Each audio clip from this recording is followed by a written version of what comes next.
Teori basis data lanjut hari kedua oleh Irfan Korul Muklisin, NRP 2103121015 dengan dosen pembimbing Rengga Asmara Eskom OCA.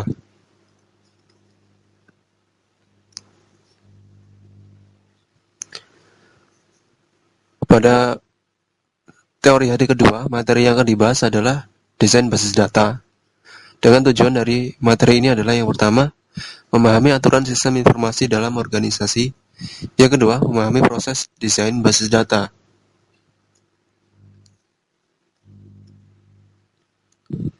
Desain basis data.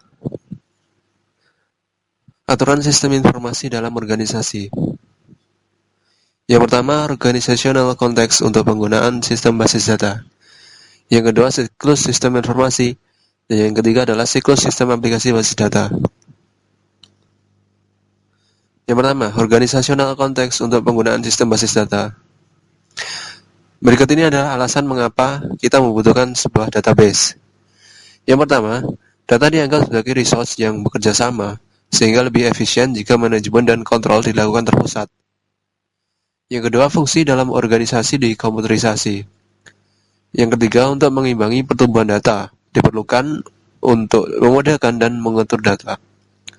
Yang keempat, terdapat konsolidasi dari information resource pada beberapa organisasi. Karakteristik tambahan dari sistem basis data ada dua, yaitu yang pertama adalah data independence.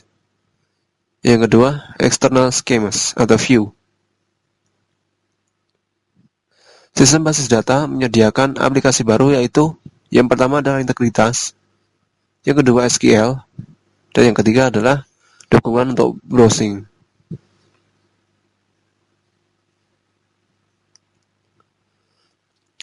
Berikut ini adalah siklus sistem informasi. Yang pertama adalah system definition. Yang kedua database design. Yang ketiga database implementation. Yang keempat loading or data conversion. Yang kelima application conversion. Yang keenam testing and validation. Yang ketujuh adalah operation. Dan yang kedelapan adalah monitoring and maintenance. Berikut adalah proses sistem basis data. Yang pertama adalah koleksi dan analisa kebutuhan. Yang kedua adalah desain basis data konseptual. Yang ketiga adalah pemilihan DBMS atau Database Management System. Yang keempat, pemeliharaan model data. Yang kelima adalah desain basis data fisik. Yang keenam adalah implementasi dan tuning sistem basis data. Tahap yang pertama, koleksi dan analisa kebutuhan. Aktivitas yang merupakan bagian dari tahap ini adalah yang pertama, area aplikasi mayor dan kelompok pemakai. Yang kedua adalah dokumen. Yang ketiga adalah lingkungan operasi, dan yang terakhir adalah penulisan respon.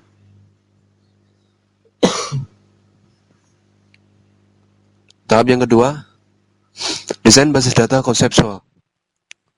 Berikut adalah karakteristik desain skema konseptual. Yang pertama adalah expressiveness. Yang kedua adalah simplicity and understandability.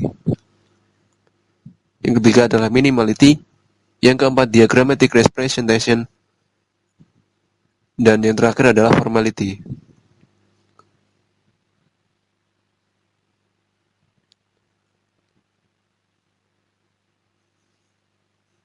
Sementara itu, strategi merancang skema adalah yang pertama adalah top-down strategi, yang kedua bottom-up strategi, yang ketiga inside-out strategi, dan yang keempat adalah mix strategi atau gabungan dari ketiga strategi di atas. Kategori transaksi ada 3, yaitu yang pertama retrieval transaction, update transaction, dan mix transaction. Tahap yang ketiga, pemilihan DBMS. Hal yang harus dipertimbangkan dari sisi ekonomi dan organisasi dalam pemilihan DBMS adalah yang pertama, software acquisition cost, maintenance cost, hardware acquisition cost, database creation and conversion cost, personal cost, training cost, dan operating cost. Jadi dapat kita simpulkan dalam pemilihan DBMS yang paling utama adalah penekanan biaya yang digunakan.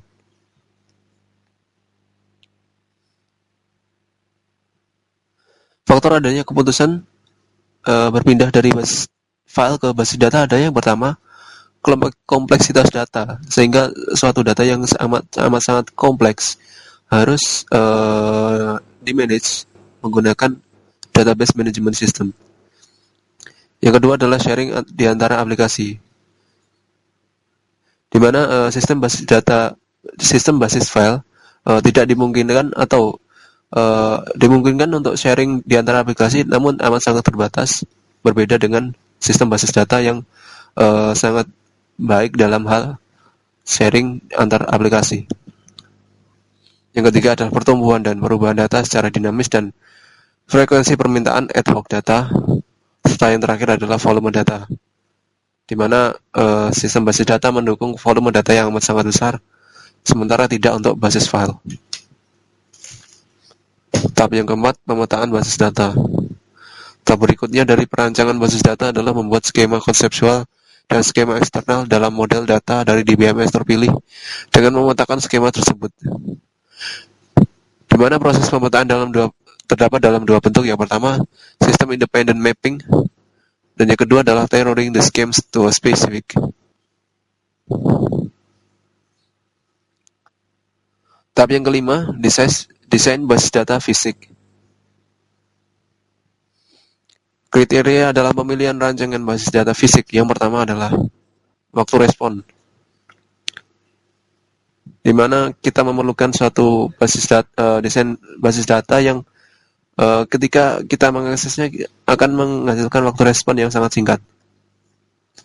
Yang kedua adalah utilitas ruang penyimpanan, dan yang ketiga adalah transaction throughput, atau jumlah keluaran dalam transaksi yang bisa dimungkinkan pada suatu waktu. Dalam satu waktu.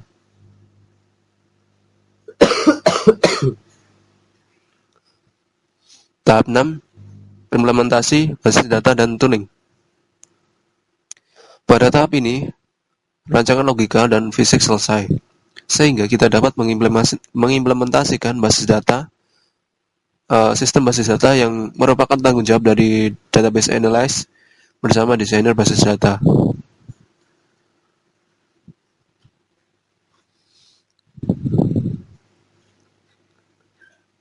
Berikut adalah soal latihan.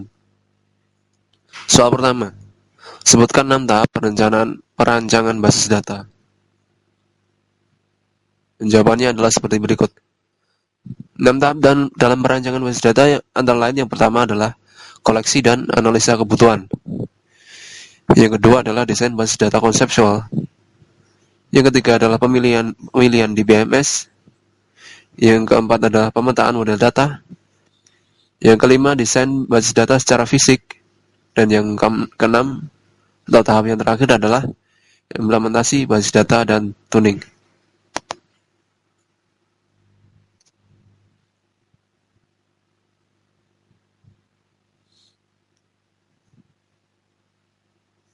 Soal kedua. Manakah dari 6 tahap tersebut sebagai aktivitas utama dalam proses perancangan basis data, dan mengapa? Berikut adalah jawabannya. Aktivitas utama dari keenam aktivitas tersebut yang pertama adalah desain basis data konseptual. Yang kedua adalah pemodelan basis data, pemetaan model data, dan yang ketiga adalah desain basis data. Hal ini dikarenakan karena suatu database yang merupakan hasil dari tahap 1 dan menghasilkan sebuah konseptual database skema pada DBMS Independent Model Data tingkat tinggi seperti ER atau Enhanced Entity Relationship Model. Setelah itu skema konseptual ditransformasikan dari model data tingkat tinggi yang digunakan pada tahap kedua ke dalam model data dari DBMS yang dipilih pada tahap ketiga.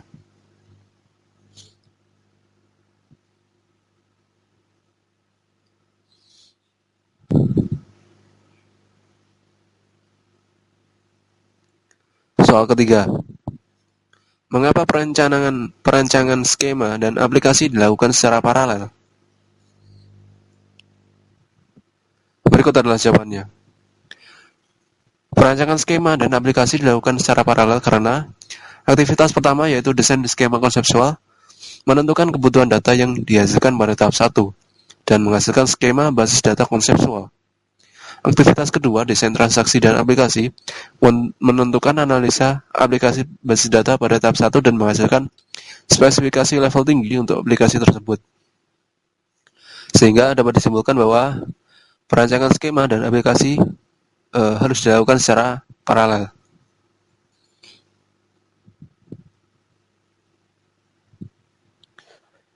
Soal keempat. Mengapa digunakan model data implementation independent selama perancangan skema konseptual? Jawabannya adalah seperti berikut. Skema konseptual tidak tersedia sebagai deskripsi stabil dari isi basis data. Pemilihan di BMS dan keputusan desain dapat berubah tanpa mengubah skema konseptual di BMS independent.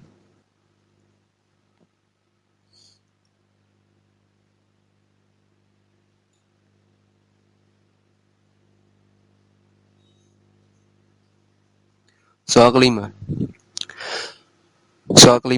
mengapa diperlukan koleksi dan analisa kebutuhan?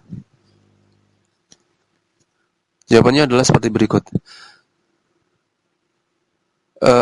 Diperlukan sebuah koleksi dan analisa kebutuhan karena untuk menentukan kebutuhan-kebutuhan suatu sistem database, kita harus mengenal terlebih dahulu bagian-bagian lain dari sistem informasi yang akan berinteraksi dengan sistem database, termasuk para user yang ada dan para user yang baru beserta aplikasi-aplikasinya.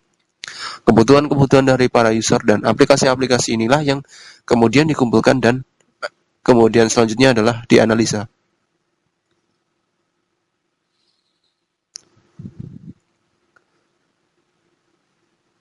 Soal ke-6. Bagaimanakah karakteristik dari model data untuk rancangan skema konseptual harus diproses?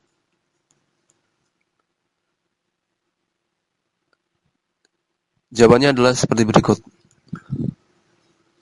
Karakteristik tersebut terdapat 5 macam. Yang pertama adalah expressiveness, di mana model data cukup ekspresif untuk membedakan perbedaan tipe data, relationship, dan constraint. Yang kedua adalah simplicity and understandability, yaitu di mana model cukup sederhana untuk memakai yang tidak mengerti dan menggunakan konsep tersebut. Yang ketiga adalah minimality, di mana model mempunyai sejumlah kecil konsep dasar yang berbeda dan tidak overlapping. Yang keempat, diagrammatic representation, yaitu model dalam bentuk notasi diagram untuk menampilkan skema konseptual yang mudah diinterpretasikan. Dan karakteristik yang kelima adalah formality, yaitu di mana skema konseptual ditampilkan dalam model data harus merepresentasikan spesifikasi formal data, sehingga sebuah konsep model harus ditentukan secara akurat dan tidak berganda.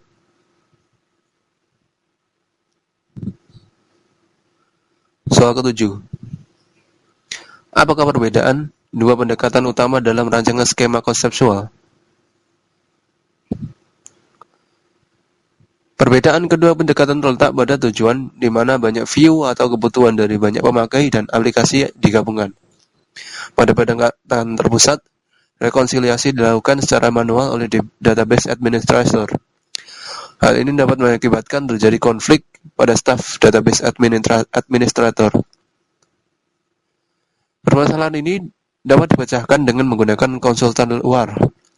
Pada pendekatan view integration, setiap kelompok pemakai merancang skema konseptual (IER) masing-masing, untuk kemudian proses integrasi diaplikasikan pada skema ini atau view oleh database admin untuk membentuk skema integrasi global.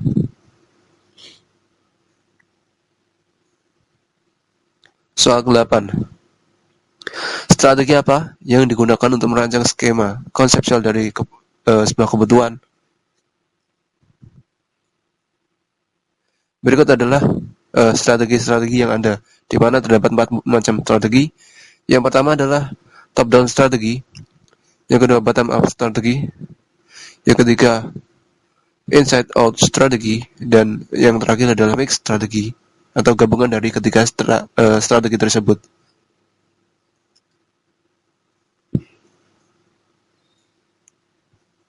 Soal 9. Sebutkan langkah-langkah view integration ke rancangan skema konseptual. Yang pertama, identifikasi korespondensi dan konflik di antara skema. Yang kedua, modifikasi view untuk kesesuaian dengan lainnya. Yang ketiga, menggabungkan view.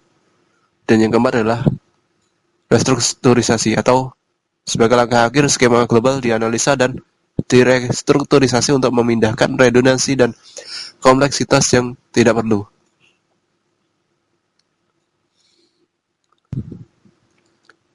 Soal yang 10. Apa yang dimaksud pemetaan data modal sistem independen dan apa perbedaannya dengan sistem dependent? Sistem independent mapping adalah pemetaan yang tidak memperhatikan karakteristik khusus atau kasus khusus yang diaplikasikan ke implementasi di BMS atau model data, sedangkan sistem dependent memperhatikan atau berdasarkan sebuah kasus yang tertentu.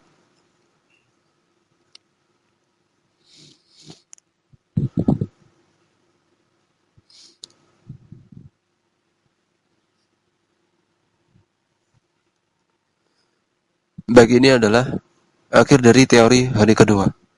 Terima kasih.